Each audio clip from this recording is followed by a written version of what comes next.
Puji Tuhan, selamat malam saudara, selamat kita bertemu kembali dalam rangkaian ibadah secara online pada malam ini. Namun sebelumnya mari kita satukan hati kita untuk berdoa. Terima kasih Bapa yang baik buat waktu yang Tuhan sudah berikan dalam hidup kami. Biarlah kami boleh manfaatkan sebaik-baiknya untuk bersekutu dengan Engkau lewat kebenaran firman-Mu. Sucikan, kuduskan hati kami supaya kami boleh berlayak bersekutu dengan Engkau malam ini. Dalam nama Tuhan Yesus Kristus kami berdoa. Haleluya. Amin. Puji Tuhan saudara. Kita langsung saja buka Alkitab kita di dalam Mazmur pasal yang ke-24. Ayat yang ketiga sampai dengan ayat yang kelima. Mazmur 24 ayat yang ketiga sampai dengan ayat yang kelima. Siapakah yang boleh naik ke atas gunung Tuhan? Siapakah yang boleh berdiri di tempatnya yang kudus? Orang yang bersih tangannya dan murni hatinya, yang tidak menyerahkan dirinya kepada penipuan dan yang tidak bersumpah palsu. Dialah yang akan menerima berkat dari Tuhan. Puji Tuhan. Dalam kitab Mazmur ini, pemazmur Daud ingin memberikan satu nasihat bahwa siapa yang boleh naik ke atas gunung Tuhan dan berdiri di tempatnya yang kudus. Pemazmur bertanya, siapa ya yang boleh naik ke gunung Tuhan dan berdiri di tempat yang kudus? Dan kemudian di ayat yang keempat dikatakan, orang yang bersih tangannya dan murni hatinya. Nah, pemazmur Daud ingin memberikan satu gambaran bahwa hanya orang-orang yang bersih tangannya dan murni hatinya. Ya. Jadi orang-orang yang selalu takut akan Tuhan, orang-orang yang selalu suci hatinya, orang-orang yang tidak melakukan kejahatan, orang-orang yang tidak najis dalam kehidupannya, orang-orang yang tidak menyimpang dari kebenaran firman Tuhan, orang-orang yang senantiasa tunduk kepada firman Tuhan. Orang-orang seperti inilah yang boleh naik ke atas gunung Tuhan dan berdiri di tempatnya yang kudus. Jadi orang-orang yang seperti inilah yang bisa bertemu muka dengan muka bersama dengan Tuhan. Ya. Nah, saudara, oleh karena itu sebagai anak-anak Tuhan, ketika pemazmur Daud ini ingin memberikan satu nasihat bahwa mari kita sebagai anak-anak Tuhan, mari kita senantiasa bersih tangan kita, ya, bukan tangan yang kotor, bukan tangan yang najis, bukan tangan yang berdosa, yang penuh dengan lumuran darah, bukan, tetapi tangan yang bersih dan hati yang murni.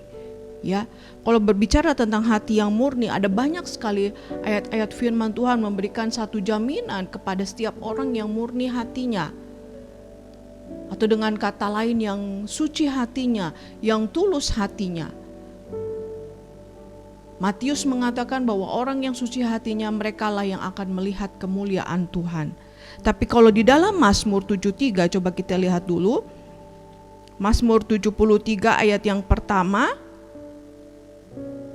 Mazmur 73 ayat yang pertama, sesungguhnya Allah itu baik bagi mereka yang tulus hatinya, bagi mereka yang bersih hatinya. Nah, Mazmur 73 lebih jelas mengatakan bahwa Allah itu baik. Bagi siapa? Bagi mereka yang tulus hatinya dan bersih hatinya. Di dalam ketulusan hati, di dalam kebersihan hati itu tidak ada kepura-puraan. Ya, tidak ada tipu muslihat, selalu ikhlas, selalu tulus, selalu suci. Dan orang-orang seperti inilah yang bisa menikmati kebaikan Tuhan. Ya, Mazmur 73 katakan bahwa ayat yang pertama, Allah itu baik. Jadi orang-orang seperti inilah yang menikmati kebaikan Tuhan. Orang-orang yang bersih hatinya, orang-orang yang murni hatinya, orang-orang yang tulus hatinya, orang-orang yang bersih tangannya. Inilah yang mengecap kebaikan Tuhan, yang tidak menyerahkan dirinya pada penipuan dan tidak bersumpah palsu. Jadi saudara, kita bisa bayangkan bagaimana Allah sangat membenci orang-orang yang selalu hidup dalam penuh tipu muslihat, bahkan selalu bersumpah palsu, selalu hidup dalam kepura-puraan, kemunafikan. Hal ini sangat dibenci oleh Tuhan. Sehingga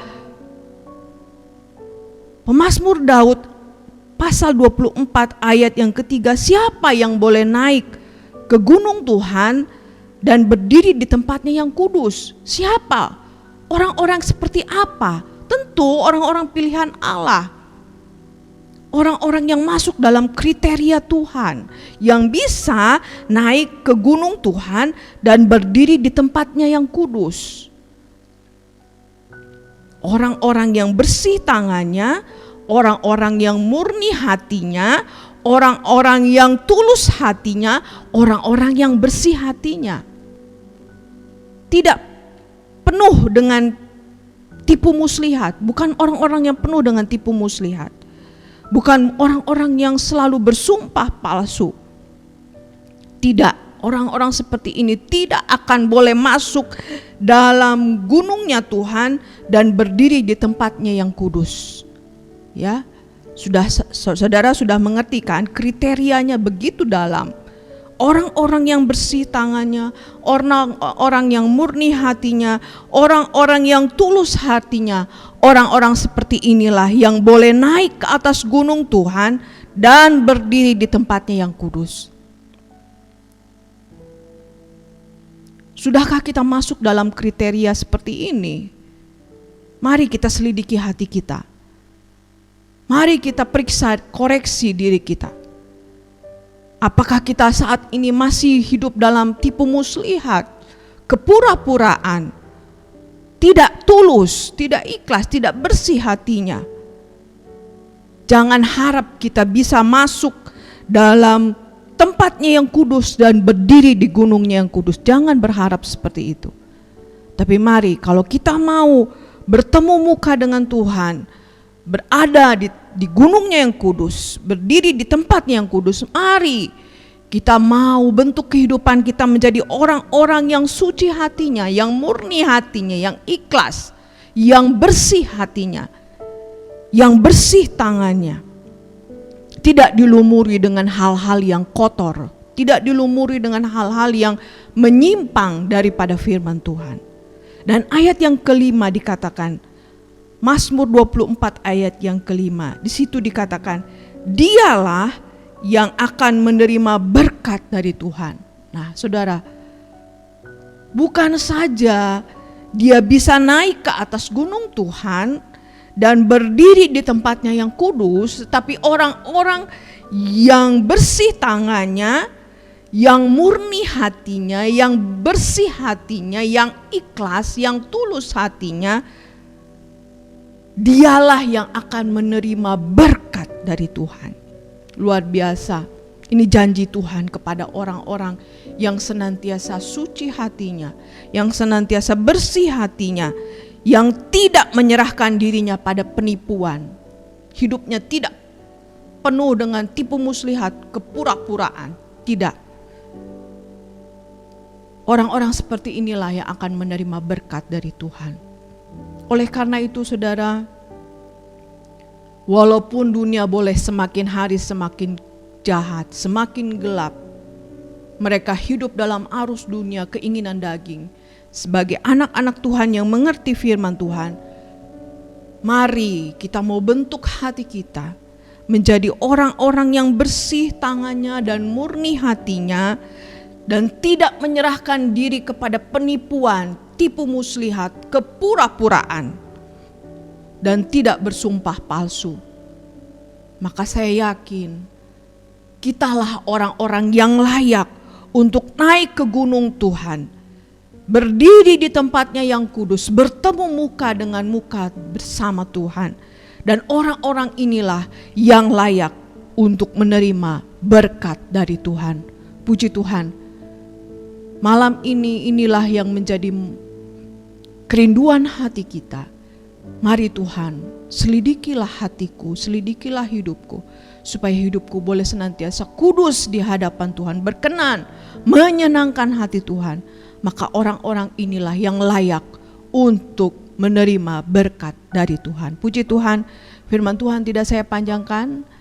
Mari kita sama-sama akhiri di dalam doa. Terima kasih Bapa yang baik, buat kebenaran firman-Mu yang mengajarkan kami untuk hidup berkenan di hari-hari yang semakin gelap ini. Karena kami tahu hanya orang-orang yang kudus, orang-orang yang bersih tangannya, orang-orang yang murni hatinya, orang-orang yang ikhlas, yang bersih hatinya, yang tidak menyerahkan pada penipuan dan tipu muslihat dan kepura-puraan, maka orang inilah yang layak naik ke gunung Tuhan, bertemu muka dengan muka bersama Tuhan, bahkan layak untuk menerima berkat Tuhan. Terima kasih Tuhan. Bawalah hidup kami untuk lebih hari lebih berkenan di hari-hari yang semakin gelap ini. Sucikan, kuduskan kami Tuhan. Ampuni setiap kelemahan dosa kami, supaya kami boleh berlayak di hadapan-Mu. Terus Tuhan, kami berdoa buat bangsa dan negara kami, pemimpin kami, Bapak Presiden, Wakil Presiden beserta kabinetnya, semua bekerja keras untuk memulihkan bangsa kami. Pulihkan semuanya menjadi lebih baik, sehingga semuanya boleh normal kembali Tuhan. Kami juga berdoa buat sidang jemaat-Mu dimanapun mereka berada malam ini. Tuhan tolong, Tuhan tilik keberadaan mereka, yang susah dihiburkan, yang sakit disembuhkan, yang lemah dikuatkan dalam pergumulan. Beri kekuatan, kemenangan, sukacita, sorak-sorai, karena Tuhan sudah membela. Terima kasih Tuhan, terima kasih Bapa yang baik buat kesempatan yang masih Tuhan berikan. Biarlah kami boleh senantiasa manfaatkan sebaik-baiknya untuk menyenangkan hati-Mu. Terima kasih Bapa, meteraikan firman-Mu dalam loh hati kami. Kami mau menjadi pelaku firman-Mu. Dalam nama Tuhan Yesus Kristus kami berdoa mengucap syukur. Haleluya, haleluya, amin.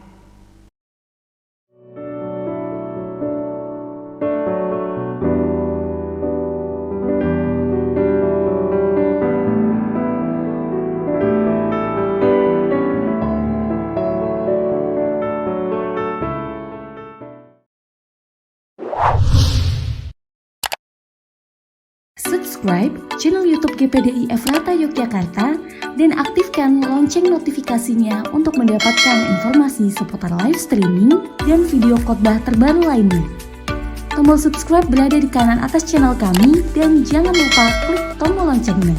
Tuhan Yesus memberkati.